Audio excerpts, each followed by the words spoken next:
the storm with your heart.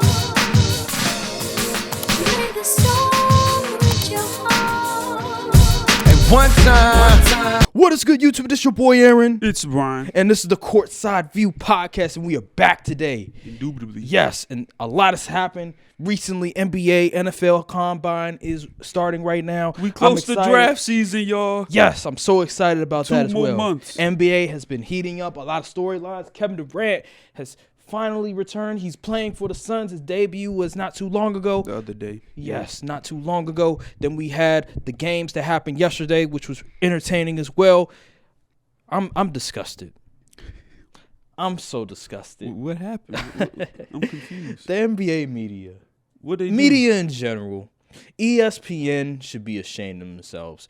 Undisputed should be ashamed of themselves. The fact that the Clippers weren't the first topic. How the hell on Get Up, I watched an hour and 15 minutes of Get Up, and they didn't mention the Clippers not once. Not once. They mentioned the Lakers. They mentioned Luka and Kyrie. But there was another team that played on Thursday in prime time, and that was the Clippers, and they didn't talk about them. But if this was the Lakers, they would have led the show with it. But when it comes to the Clippers, they want to protect them. And that's where I get disgusted with the media in general, sports media, because they like to protect the Clippers. Maybe it's not on purpose, but still they do it, and it disgusts me. We're going to talk about the Clippers because I'm not going to avoid this conversation like a lot of these other people do. They like to have, the second topic, the second segment. No, we're going to start now with the Clippers because this is the number one story right now. Is it? Yes. Okay. It is in the NBA right now because it's the NBA season. So last night, the Clippers lost to the Warriors in big fashion. It was atrocious. They pretty much quit in the third quarter and the fourth quarter. They were up by double digits. The Warriors came back. The Warriors were cold, and all of a sudden they just started continuing playing, hitting some threes. Klay Thompson was hitting some threes. Jordan Poole was hitting some threes.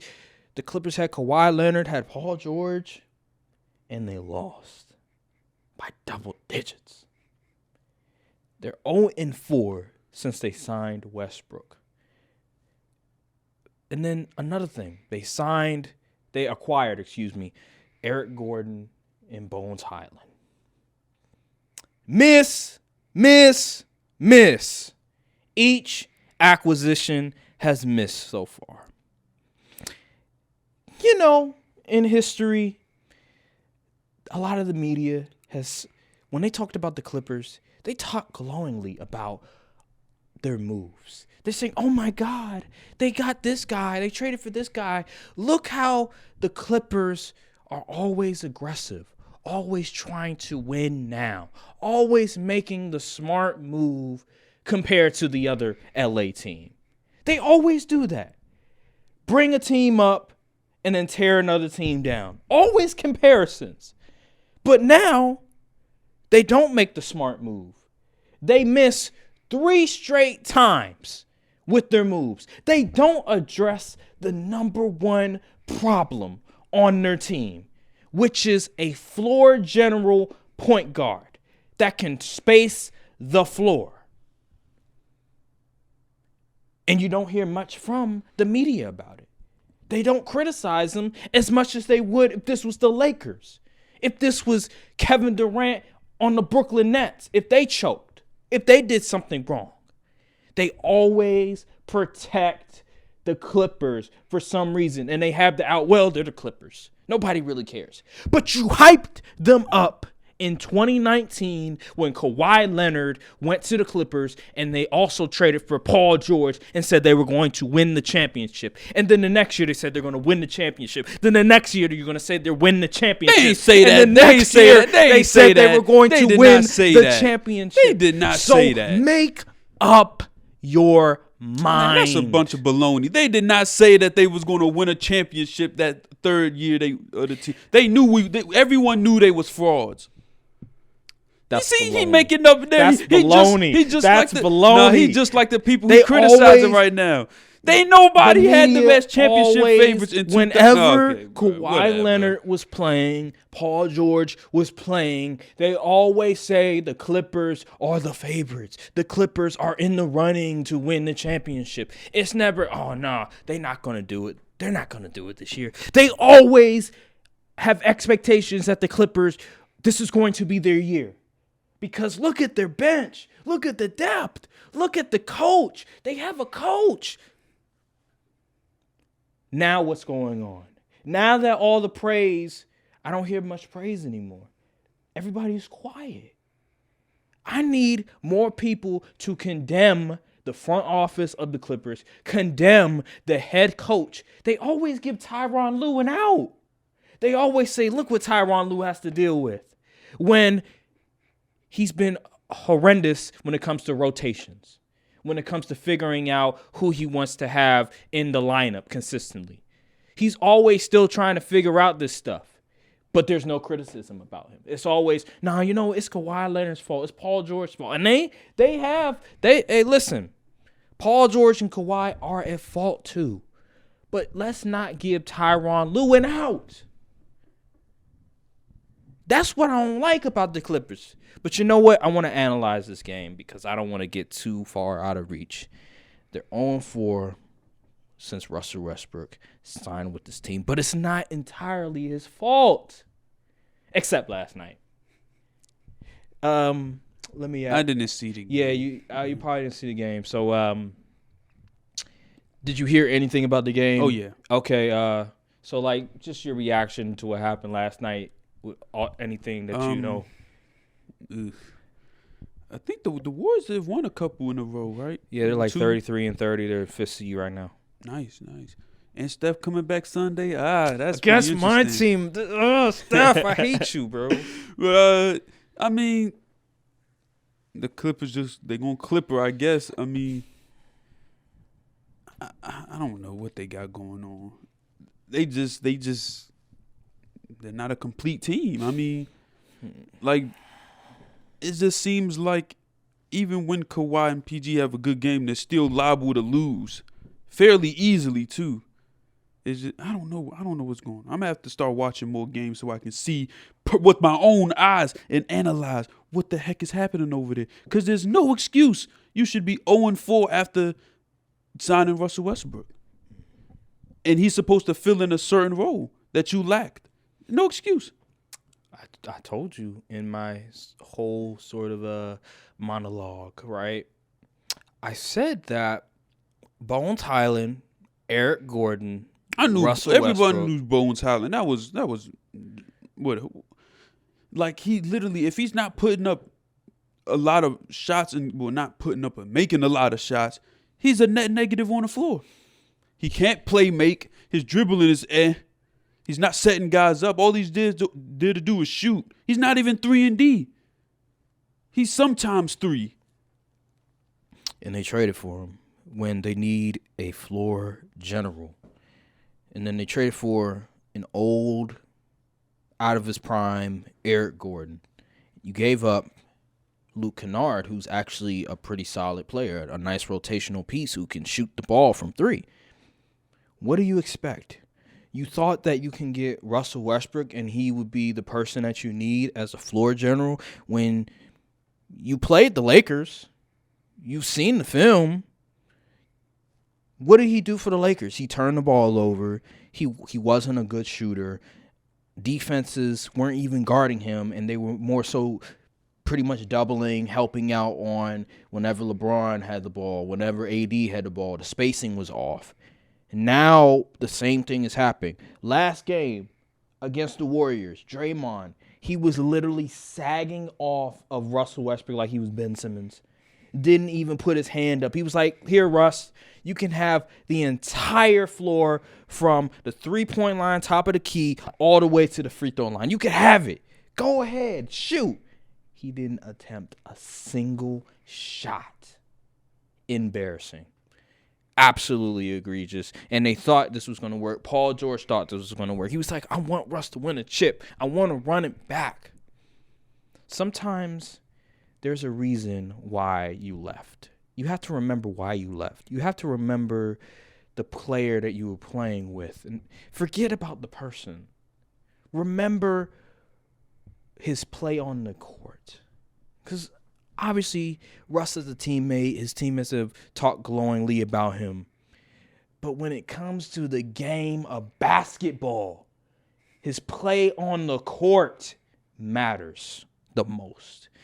And it's clear as day, he doesn't fit most teams unless he's the center of attention. He's the offense. If he's not the offense, if he's not the first option, he's a liability on the court. If he's not playing against the backups, he's a liability on the court.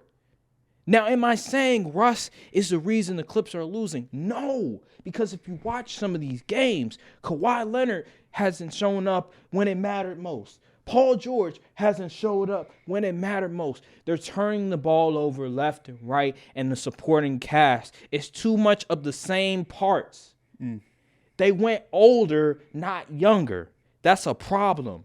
And when they did go younger with Bones Highland, he doesn't fit what they need, which is a floor general. They need a Chris Paul type of guard, but younger. But they don't have. But where are you going to find that? In the trade market, you can't really. And you gave up Reggie Jackson, who's been a quality guard for you. Now, I haven't really watched a whole lot of Clippers games, so maybe he wasn't performing up to par. You got rid of John Wall. I can understand that he wasn't performing up to par either. But you turn around and get you get Russell Westbrook, by far the worst decision maker that you could possibly get for what you need, is the reason why you're in this position. And then you get Eric Gordon, you get Bones Highland, and expect, we're going to be fine. And then Kawhi Leonard, he's going to sit out against Sacramento tonight. Paul George might sit out against Sacramento tonight. So more load management. Paul George is like, you know what, I'm going to see if I'm going to play. I'm going to sleep on it and see if I'm going to play. Really? This is what we're doing. And then Paul George went on the JJ Redick podcast, and I applaud him. He said, listen, I can't be the number one guy to win. I'm not going to criticize about him on that. He realizes that I can't be the guy. I'll play second fiddle. And a lot of players need to do that. There's maybe 8 guys you can have as the number one option and win with. Right. So I applaud Paul George for saying that. I have no problem with it.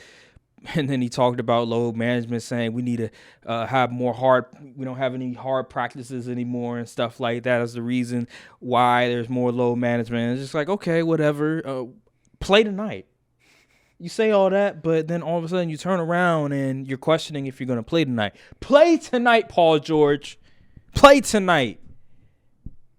Yeah, Clippers, all the things that are happening right now, I'm just happy. Of course you are. I'm just happy that they're losing. I just wish the media was giving them more criticism. They talked about them. There was some criticism, but there's not enough. And I'm disgusted by that. Do a better job, media. All right, so then there was another game. The Mavericks, this is the game at 7:30. It was the Mavericks and it was the 76ers. I think the 76ers were coming. They played I forgot. I think it was the Heat, and they had to fly to Dallas, so it was a back-to-back. And so they were they couldn't really play as well defense because they were a bit tired. Probably came in at like 3 a.m. or something, so they were a bit limited in their performance. They still was able to score points because Dallas, their defense is atrocious. They don't have any wing defenders or anything like that. Like Dwight Powell is their best like rim defender, and so Luka and Kyrie, they both scored 40. How do you feel about that game?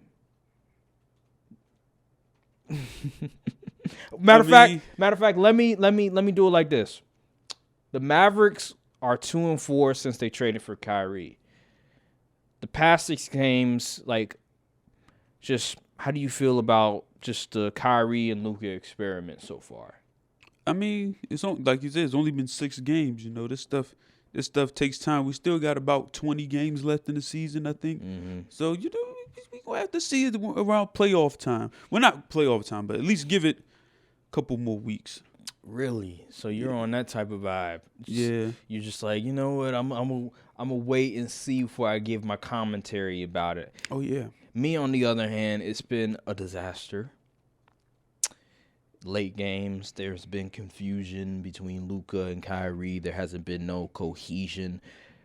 I don't know if I mean, they literally just started playing. I know, but it hasn't been a smooth sailing, right? And I don't know if I talked about this on the podcast last week, but the person that's going to have to really make the adjustment is Luka, because Kyrie Irving, he can play in damn near any system because he's fundamentally sound. He can play off ball. He can dribble. He can create his own shot. The person that's going to have to make the biggest adjustment is Luka, because Luka, for all of his career, the offense has been just centered around him dominating the ball and setting players up. I've heard so many times NBA analysts saying that guys are just standing in the corner, just waiting for Luka, or they're just watching Luka do what he does best. And so he has to make that adjustment with Kyrie Irving playing with another star, especially a guard, because I know with a guard it's a lot different than if you're playing with a big. Because a big, you're feeding them in the post, pick and roll situation. With a guard, it's more so figuring out, okay, when he gets the ball, where am I going to where am I going to be at so he can sort of be in a position where he can cook a lot better. And so he has to make the adjustment. It's going to be, so far it's been very difficult for him because he's not used to that. He's not used to having to play off the ball or having to let another guy do his thing. Look at Jalen Brunson. Jalen Brunson, remember in the playoffs when Luka was out for those few games, and Jalen Brunson, he dropped like 40 against Utah one game, and he was like really cooking. But then when Luka came back, Jalen Brunson, the numbers started to dwindle a lot. Didn't really hear much from him. Luka has to make the adjustment, and can he make the adjustment is the question. I think so. Really? I mean, like, you think where he came from, like, in European style basketball, there's more team oriented anyway. It wasn't like he was putting up these numbers while he was over in Slovenia. That's true, but it's been like 6 years. He's had his own team now. He's dribbling the ball a lot. I don't know. Can they do it in these 20 games? I don't know. They have to. They have to, but will they? Will they be able to figure it out? If they want to win, That's the question. They looked good last night, though, but it was against Philly. They were tired. Still Philly, though. But yeah, it'll be interesting to see just how they sort of maneuver and if they can. The only way they'll win games is if they outscore like people. Like if they just score a lot of points, because they're not going to stop anybody. That's going to be the problem. But, well, remain to be seen what's going to happen.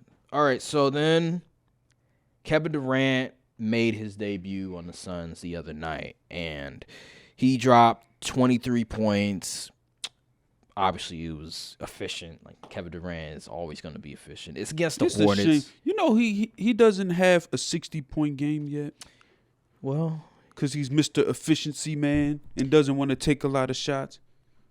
It's unfortunate because you want to see Kevin Durant sort of be more aggressive, say, the hell of it, I'm going to score as many points as I want. But that's just not his game. He wants to be a team guy.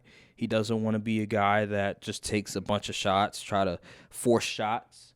So I wish he would do more of that against the Bucks when he was down Harden and down Kyrie. He did do that, even though he didn't drop 60. He dropped 49 the last game. So I would love to see more of that, but he doesn't have to because of Devin Booker and you have Chris Paul. The Book had 40. Yeah, he did. He had like 39. So it was the Hornets, but it looked so easy. It looked so effortless. The mid-range shot was just so beautiful. He got away with a push. He did get away with a push. Everybody gets away with a push. He literally was the one, like he literally I think it may have been Dennis Smith Jr. or something like that, where He's still in the league? Yeah, he is. He's on the Hornets now, where he initiated the contact in order to create, space. The to hit Jason jumper. Tatum special. I was like, the ref is he not watching this? Is the ref not seeing this right now? I get he's Don't Kevin you Durant. know this offense rules? It does, but that was just egregious. I'm like, wait a minute. That's why That's why I can't respect some of the stuff that goes on in this era. They just let the offensive players get it. They get away with everything. They can't even dribble the ball without carrying. The ref ain't calling it. I mean, Darius Slay did say they hold on every play in the NFL, and you love the NFL. So do you respect the refs in the NFL? No. Okay then. Okay, so you keep that same energy. Yeah. I like it, but you still watch it though. Yeah, because it's a better product. Okay, all right, and then you praise Trayvon Diggs, so you think he's CB1? Because he plays the game the right way. He's like, fuck out of here, fuck out of here, whatever. Anywho, back to basketball. The Suns are gonna be scary once they like really get everything together. It's against the Hornets, so you can't take too much from the game, but I did like the way that Ayton was playing. He was very assertive, very aggressive. He was hitting like fadeaway shots. Like he was doing things. I was like, man, you acting different today. I mean, who does anyone know? Can anyone name the Hornets starting center? I can't. Exactly. I can't. But usually, like Ayton, he's not very aggressive on offense. That was one of the criticisms with him for a while now, is that you want him to do a lot more. Like you want him to get more engaged in the offense, but he just doesn't have that motor per se. And so it was interesting seeing him. It's like, I guess seeing Kevin Durant on the floor has sort of motivated him. Like I want to show these guys. I'm the number 3 guy now. Yeah, I want to show these guys. I want to show KD, that I'm that guy. Like that you can rely on me type of vibe. And Devin Booker, he had a really game too. So, oh man, it's gonna be good. It's gonna be crazy good to see. how the Suns had an all-time stinker last playoffs. Then they retooled and was like, "Oh yeah, we back." I got that's respect right there. I ain't gonna lie. Yeah, that is. Ayton was like 7 for 10 from the field. People thought the Suns they thought they were legit cooked and like they was finished, and then they came back and was, "Oh yeah, we stronger now." Yeah, they came back with the Thule. I thought they were finished, and then KD breaking news: Kevin Durant traded to the Suns. Like what? Last minute, 1 o'clock in the morning. Like what did I wake up to? So yeah, remain to be seen. I forgot who they play today, but I can't wait to see them against like real comp. That's going to be a telltale sign. But anyway, real comp like who? Like the Nuggets. Against the Nuggets. I can't wait to see them against the Nuggets or a team like that, or maybe I don't know if they played Boston twice yet. But like a team like Boston, a team like Milwaukee, a team like Philly, I want to see them against those teams, and then they don't want to see Milwaukee. Yeah, Milwaukee's been playing really well. They and won then the media be like, "Oh yeah, the Bucks are just on the 16-17 game win streak." Anywho, back to the Lakers. I'm like, oh my goodness, what is going on? Yeah, there's not been a lot of coverage when it comes to the 16 game winning streak, because that's really impressive.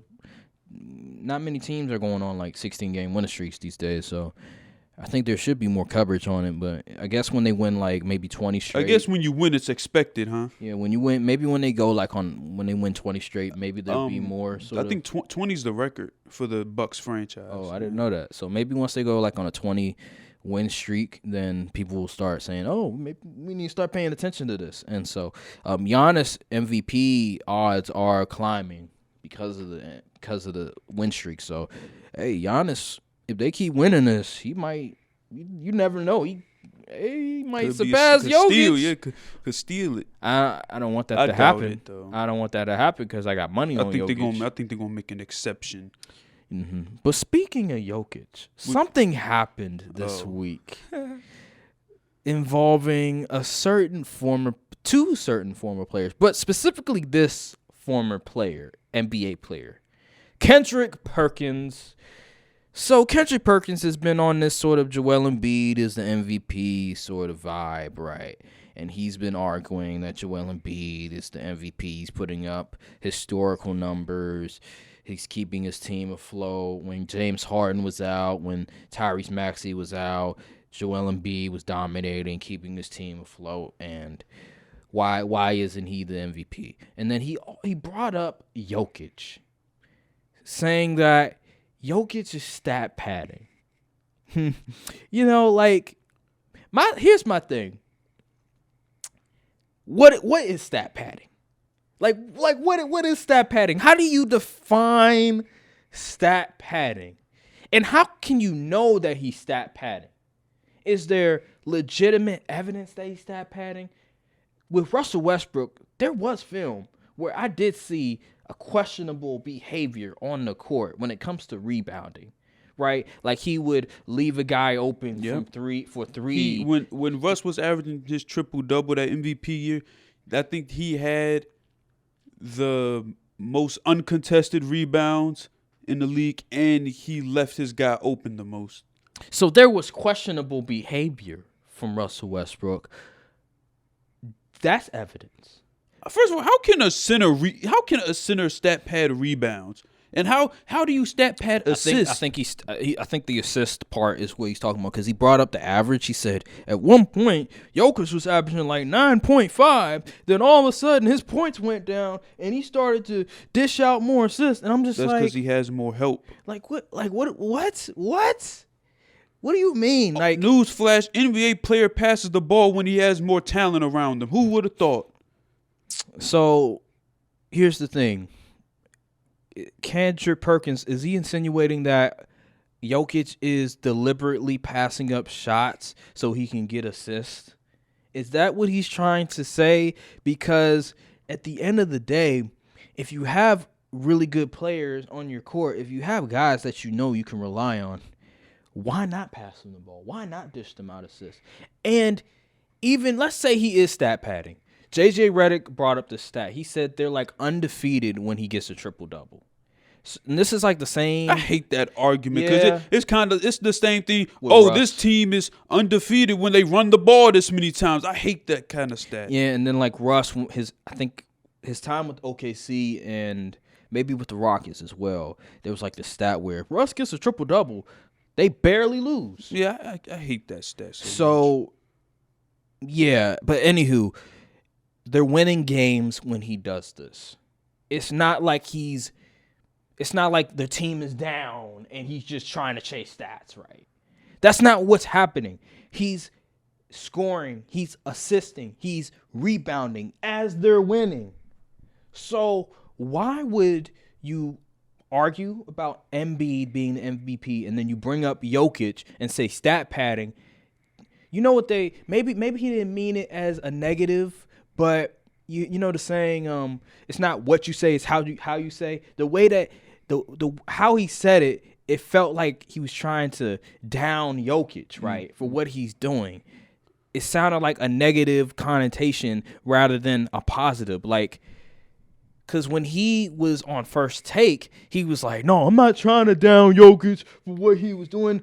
Then what are you trying to do? Because when you were arguing for Embiid, you're trying, the way that you were sounding when you were criticizing Jokic, it sounded to me like you were trying to raise this guy and then try to down this guy. So what is it? You can't play both sides, Kendrick Perkins. Stop with this. And I hate when people do that. They try to play both sides of the fence.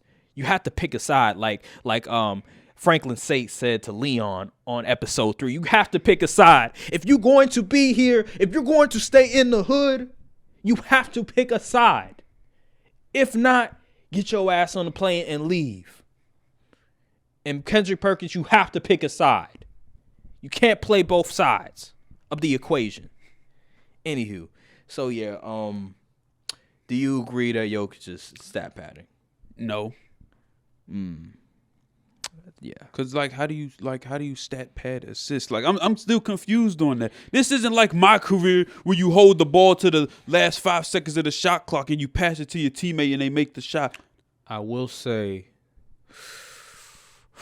I think Stephon Marbury, I've heard sort of conversations with Stephon Marbury in terms of the way that he used to assist the basketball, or Russell Westbrook as well, where the way that he would like dish out assist, it wasn't like in the flow of the offense, right? Oh, okay. So when Russell Westbrook, he'll go on a fast break, right, and he'll come up in the air, and in the last mission, he'll dish it out to somebody, like something like that, per se. Okay. And so I'm not going to go on that, oh, this guy is stat padding. I'm not good. I don't think anybody's stat padding. I just think Kendrick Perkins is wrong. He's hating. Is he right that, yeah, players stat pad all the time? Sure, he's probably right about that. Kevin Durant, who said that? But in this instance, I believe he's wrong. He just doesn't want Jokic to win 3 MVPs. He can't stand. And then there was another thing that was questionable. He was like, there's 3 guys since 1990 that wasn't top 10 in scoring that won an MVP. And that is pretty interesting. And he was like, there's 3 names, and you tell me what's similar about them. And he brought up the 3 whitest players in the NBA. He brought up Steve Nash, Dirk Nowitzki, and Jokic. And he was like, I'm gonna let you think about this. What's similar about them? And then I saw one, and he was like, this is racist because they're white. Oh, brother. Yeah, I thought that was funny. That's funny. I thought it was funny. Yeah. But yeah, on that note, let's go to a different topic, and let's go to Lakers real quick. There was news. Boo. Oh my God! You know what? I hate you. You're going to hell. You're going to hell. What? For that comment What you made about LeBron? Oh, whoa. Oh, I made no comment about LeBron. Oh my God! So what comment did I make about LeBron? In the group you know what? I'm gonna leave. I'm not even gonna say it. I'm gonna leave the group chat for the group chat. I'm gonna keep it private. But he did something real shady. Oh, when I posted that video? Yeah, man. Yeah, I was legitimately concerned. No, bro. He posted the Drake video when Kevin Durant, it was Klay Thompson, went down. And you know how Drake is with his expressions. This man is over-exaggerating. Yeah, over-exaggerating. But I know what you meant. I was concerned. You're not going to heaven for that one. You are not going to heaven for that one. Oh my God. Nothing, whatever. But yeah, so the Lakers news came out about LeBron's injury, and it's the fact that he's going to be reevaluated for 3 weeks, and then also I thought it was 2. Nah, it's now 3 weeks. And At least they don't gotta have surgery. And but then the report came out said they preparing to make a playoff run without him. And that is something. So yeah, so you're right. That was another thing to come up. But so the injury was right tendon, and just to specify now that doesn't mean it's the Achilles, because there's other parts of the foot, whatever. There's like tendon on the foot. There's tendon, anywhere. Like it's not just Achilles tendon. So that's a bit vague. We don't know exactly what tendon they're talking about. But then there's also something. So on Undisputed, Skip Bayless, he has a source, right? He said the source saw the X-ray of LeBron James, and the right ankle's bad. He said it might have blame Solomon Hill. It might be arthritis. It might be plaster fasciitis, something like that. I can't really pronounce it. I've heard plaster fasciitis, whatever it's called. And he said he needs to have it cleaned up once the season over. LeBron needs to have it cleaned up if he wants to continue to play and stuff. And he's been overcompensating the right with the left, and so the left starting hurting now and everything. So that's the situation with LeBron. It's a very serious situation, and they're hoping that the swelling will go down in 3 weeks and that he can come back.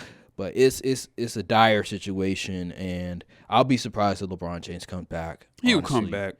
I will be so shocked. That man is a super soldier. He'll be back. I'll be so shocked because his ankles are just bad. Like his right ankle, he needs to clean it up. This is all Solomon Hill's fault for diving at the ball when he had no chance of getting it back in 2021.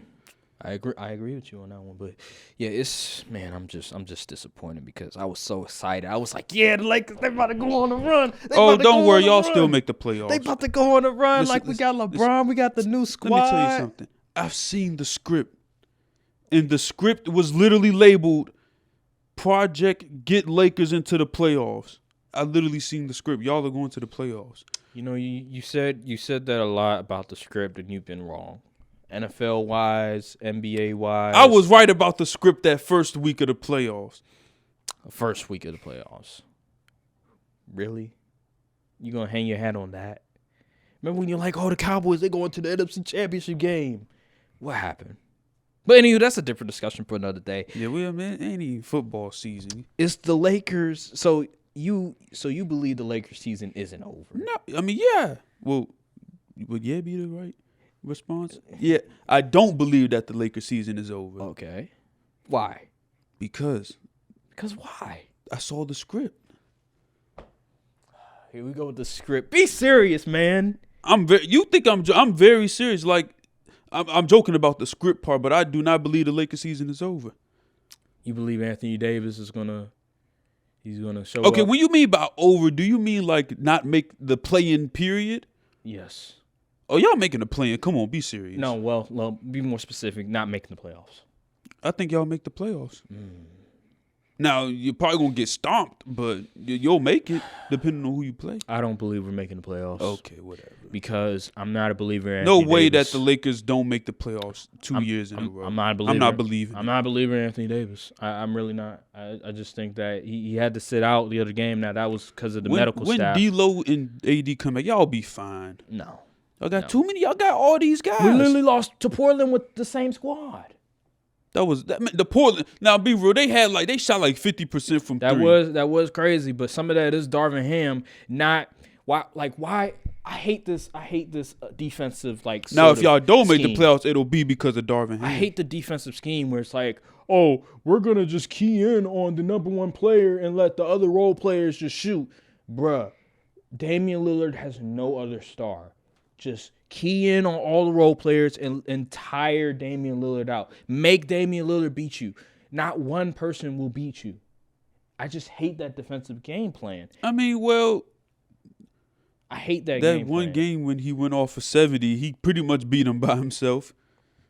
All right, but I think that that was against the Rockets. It's the Rockets. Oh, that was the Rockets. The Rockets. Who cares? The Rockets. Come on now. The Lakers, they have a lot more help.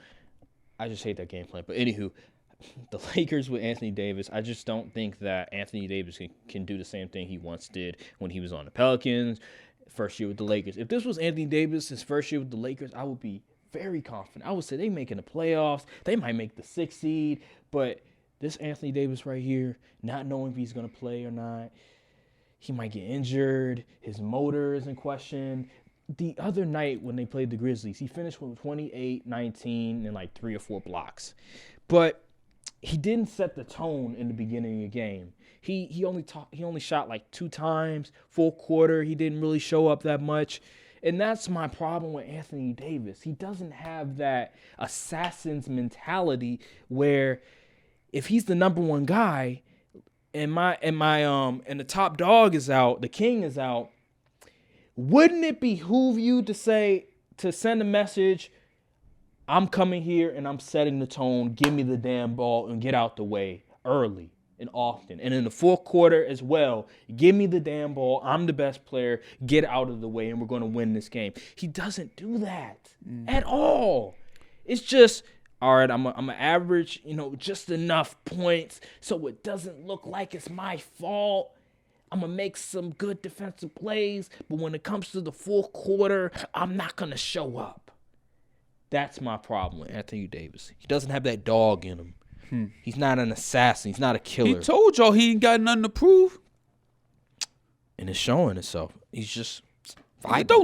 Don't listen to Aaron, y'all. He's just being hysterical. The Lakers make they have one of the easiest remaining schedules left in the league. It doesn't They're matter. going to make the playoffs. It doesn't matter when your top dog is not going to. They have too much help to not doesn't make the matter, bro. playoffs. It does not matter. It does not matter when your top dog, when your number one guy isn't going to come in here and assert himself more.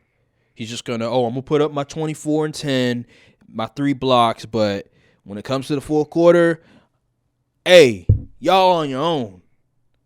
You can't do that. You cannot do that if you're the number one guy. Lakers And will I'm make the not playoffs. and I'm not confident. And if Darvin Ham, if he keeps doing these defensive schemes where you're playing a team where the number one guy doesn't have any help and you're just keying in on the number one guy, if he keeps doing that over and over again, we're going to lose games.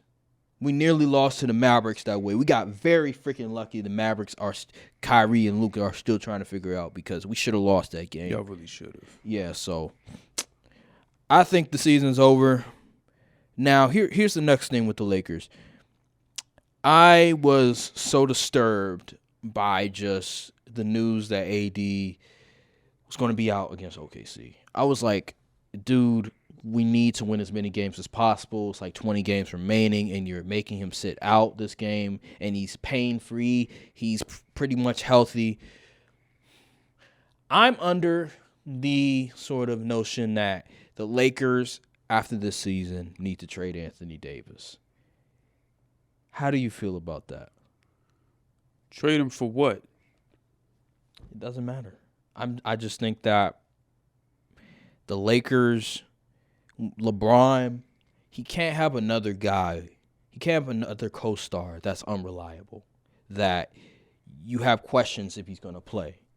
It can't be because he's old. He's up there in age. He's dealing with injuries. He has to have somebody that he can lean on in the event he can't play, or he's still trying to come back from an injury, so he doesn't want to do too much.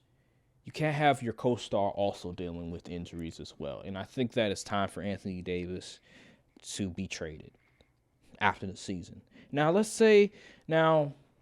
I know I'm being a bit premature because there's still games left in the season, but I just feel like it's time. Like what is this, 3-4 years now? I think the relationship, they should just terminate it now and just trade him. How you feel? I mean, you got to get something, like, you got to trade for a win now piece. Your best bet, probably try to trade him to the Mavericks. I was thinking this because I was like, man, I know that Kyrie, he wants to go to the Lakers, but he's another guy that is a question mark as well. But at the same time, let's say, I'll give you a hypothetical. Lakers get Kyrie, they trade AD, and they get like some pieces from Brooklyn.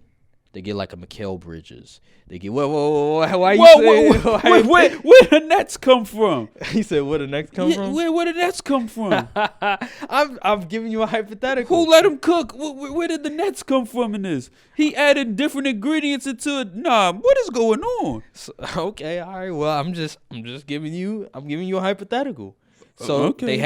they have pieces, and they're willing to trade them. So I'm just saying, that's a team where you can trade before. The Lakers trade with the Nets before. Son said something. Mikal Bridges just came out of nowhere. Y'all have Vanderbilt. What you need Mikal Bridges for? More defense. Can stretch the floor. He can get. You gonna have Mikal come off the bench? Nah. Okay. I'm just saying, if you have Kyrie, because you have LeBron and Kyrie, you need defensive parts. Y'all need bigs. Talk about some Mikal Bridges. Well, I mean, they could do a 3-team trade. But I'm just throwing out ideas, right? And so my goodness.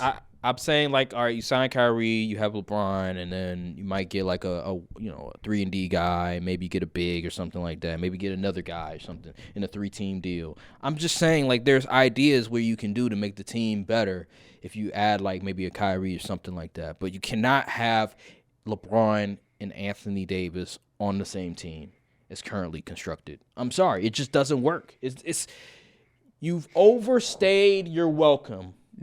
The experiment worked once, now it's over. It's like, it's like fruit. The fruit, there's an expiration date, and now it's expired. This is expired. You need to move off from Anthony Davis, in my opinion. I don't know about you. That's an interesting take. I think if y'all don't make the playoffs, you'd probably be better off cutting your losses and try to retool for the newer, core that you have, because Anthony, he is unreliable. He's due to miss like nearly 40 games a year, which is crazy. So yeah, you'd be better off getting some more reliable pieces. And he's not the same player as well. If you really watch him. Can you really trust LeBron being the guy? He's about to be 39. Yeah, you're right about that. But if you want to still win games, if you're still in the business of I want to win a championship, I'm still confident in LeBron. You just have to get pieces around him that, number one, fit, and number two, can sort of carry the load while LeBron, doesn't have to like do too much per se, because I feel like we put so much onus on LeBron. Even this team right now, this is why I'm not confident, because before LeBron came back, remember, like, he missed a couple of games after we traded for the pieces, whatever. The team didn't look that impressive. They had that one game against the Warriors, and then they got their ass whooped by the Trailblazers. And so we still put too much on LeBron's performance. And then against the Grizzlies, they turned the ball over like 25 times. So we're still leaning too much on LeBron at his stage of his career. He needs pieces where he can not have to do too much.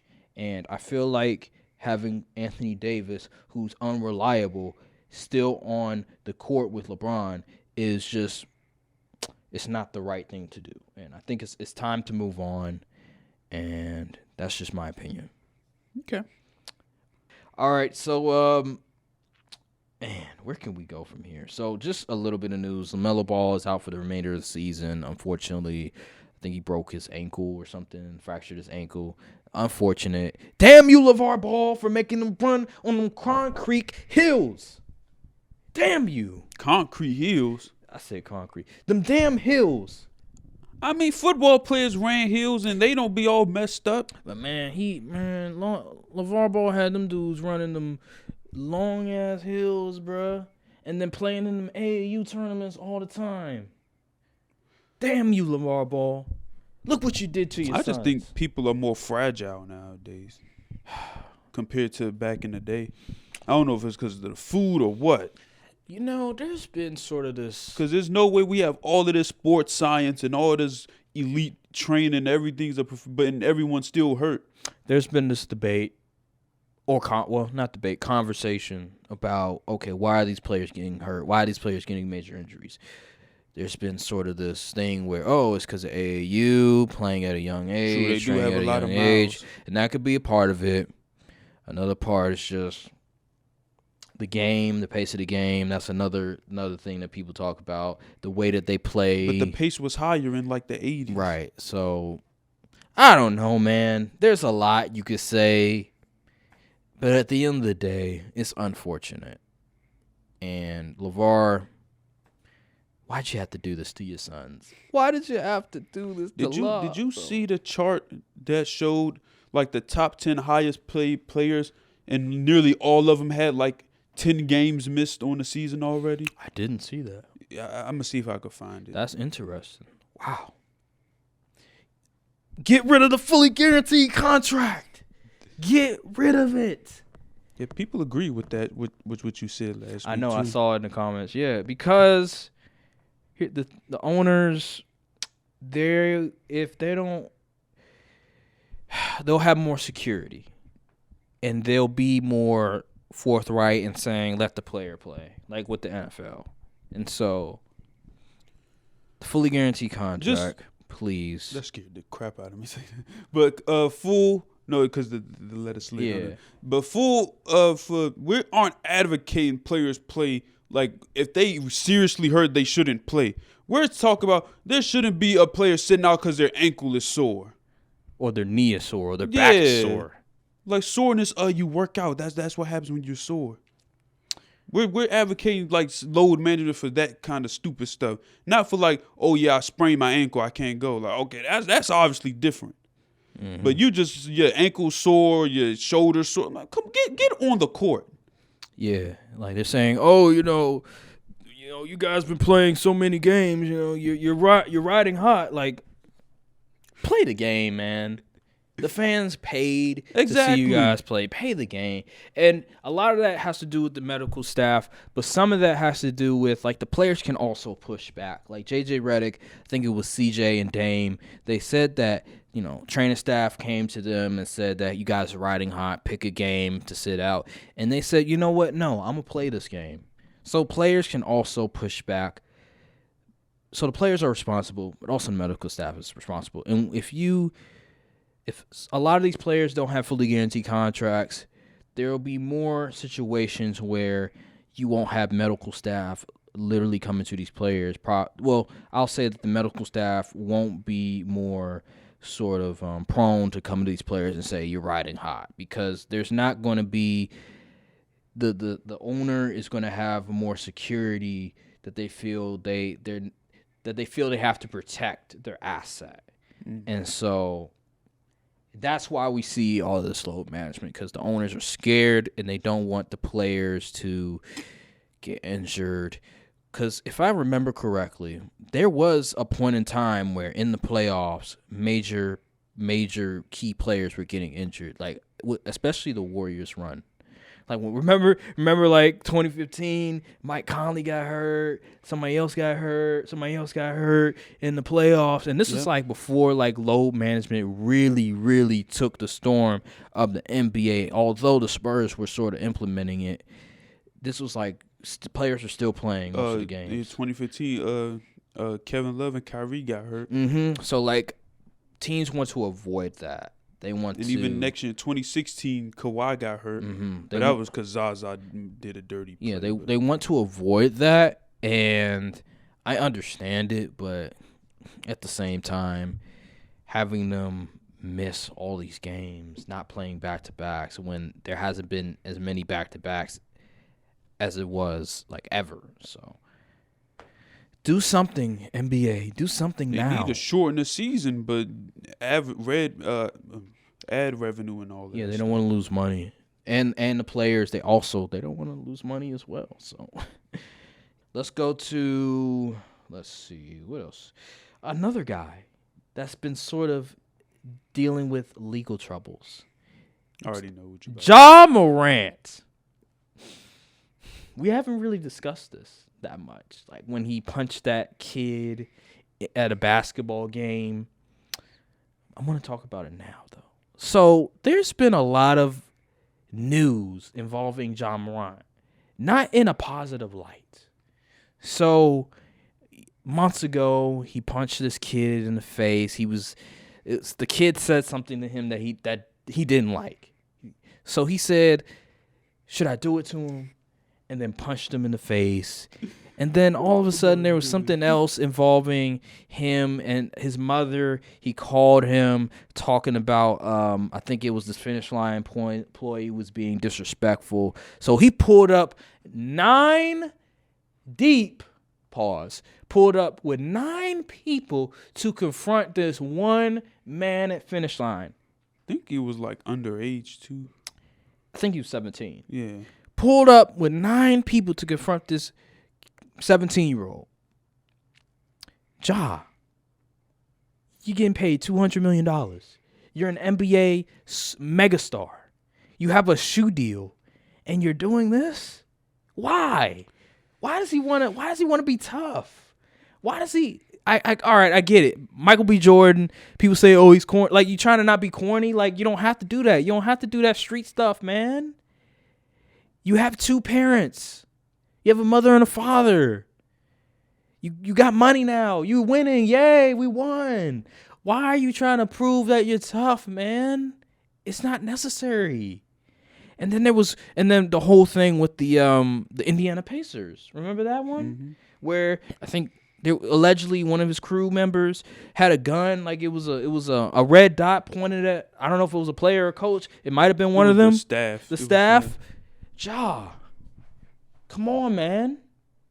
Now, I understand that this is your mom, and if your mom calls you, said that somebody's disrespecting her, you know what? I get it. But at the same time, you have to realize that you're the breadwinner. You're the one providing all the family. You have to be cognizant of your situation, of what you can potentially lose in the situation. And the fact that you just are willing to throw it all away that easily is concerning. And he needs a vet desperately. Not Steven Adams. He needs a mentor in real life. He needs a real mentor. And I'm not saying that his father isn't giving him any bad advice or anything like that. Man, his dad too busy getting drunk and sitting on at the courtside at the games. He ain't worried about nothing. Yeah, and so he needs somebody that will come, set him aside and say, "Listen, Ja, you need to do this, this, and this. You need to act like a professional, because right now you're just wilding for no reason." This wouldn't happen if David Stern was the commissioner. Just saying. I'm surprised he hasn't been suspended. Like they just let it fly. They're like, hey, Ja, Adam you know, Silver's let him soft. Do it. He is very soft. Unless they're doing PEDs or gambling, they're not going. Or they're fighting on the court. They're not going to suspend them. And so it's unfortunate. What's your reaction to the news about Ja? I just think it's funny because it's like every time you see him in the headlines, it's not for doing anything positive. It's always for trying to betray like the street, like, you feel me? So it's funny, you know, in an age where everything is on camera, there's never any footage of this stuff. I'm not saying that they're lying. I'm just saying it's just kind of weird. Where's the footage of all this stuff? Everyone got cameras out all the time. Why haven't we seen footage of any of these incidents? But anyway, That's a good point. you was right though. Like if a employee at a retail store gets disrespect, I'm not going to show up 9 deep, talk about something, let me know when he get off work. And then he also there's a report that said he damn near threatened the security guard, the top security guard there too. Hey, What's wrong with this dude? I don't know. I don't know what's up with dude. He gotta get his mind right. Like, if that was you in that situation, would you send somebody, or would you physically try to go there? I would myself just go, like, on some real man time, because first of all, it's a retail still employee. What do you think? He got a gun on him in the store? No, but you're a famous person making $200 million. You would go by yourself. You wouldn't bring Okay, somebody. maybe I'll go with like a couple. You gotta have some just security. for security, You gotta right? have like maybe 2 people. Yeah, but I'm not about to go up like, I'll be all like 9 deep. No, I wouldn't do that. Yeah. First of all, if it was just some petty stuff, my mom wouldn't even call me for that. That's why Like, I'm it's a bigger convo than just him showing up. Like, his mom shouldn't have even called him up there, especially when she has a husband. Where was T at? I don't know. That's a great question. Maybe because, again, Ja has Like, you don't call up the dude with the money to handle that situation. Maybe because Ja, he trying to be Avon Barksdale. He probably got them connections. he trying to be he's trying to be Marlo. Like, he got them connections. And we don't even have like the full like details of what exactly the retail employee said. He probably said something disrespectful, but at the same time, pulling up with 9 people is still no excuse. Doing what you're doing. Trying to basically threaten the security guard, allegedly. Come on now. You're doing way too much. And then I saw something where he, something about a gun. Not from Indiana or the Orlando stuff. I know, he said, apparently it was like a game of basketball at his house or something, and like the kid got mad and said he was going to shoot up his house. That is true. And then the mom tried to sue Ja, but the mom has like a history of suing people for money or trying to sue people for money, so they pretty much dismissed the case. What? I didn't know that. Yeah. That's some new details I didn't hear of. Wow, that's crazy. I think The Athletic did an article. Wow, that's crazy. But yeah, man, it's just a lot of stuff. He needs to get his life together. It's not that serious. Because it's kind of, at some point, if it was just a one-off thing, that you could be like, okay, but it's just a constant reoccurrence. You know what's funny? News always come out after they play the Lakers. Like the last time after the Lakers beat them, we found out about the Indiana situation. And this time, after they beat the Lakers, then something else came out. You saw who dropping dimes over there in LA? You saw the little, it was like a celebration he did where he had like the little gun. Yeah, I was like, you know what? We might be right. They might be right. There might be something going on with Ja. Because I mean, I knew something wasn't right with dude when he tweeted when he replied to the dude on Twitter saying it's free to see how hollows feel. I'm like, what? I'm like, okay, you threatening to shoot people over the internet. What are we doing here? He's an internet gangster. Thank you guys for watching this video. Make sure to like, subscribe, comment down below, hit the notification bell, follow the socials as well. Check the description. All the information is in the description. And we'll see you guys later. Thank you guys for watching. Peace. Put my life in these sentences. Fucking right, it's either that or life sentences. I'm relatives with Benjamin. I used to give a fuck about my luck when I was innocent. Now what up, I'm at your neck like a penalty, nigga. I need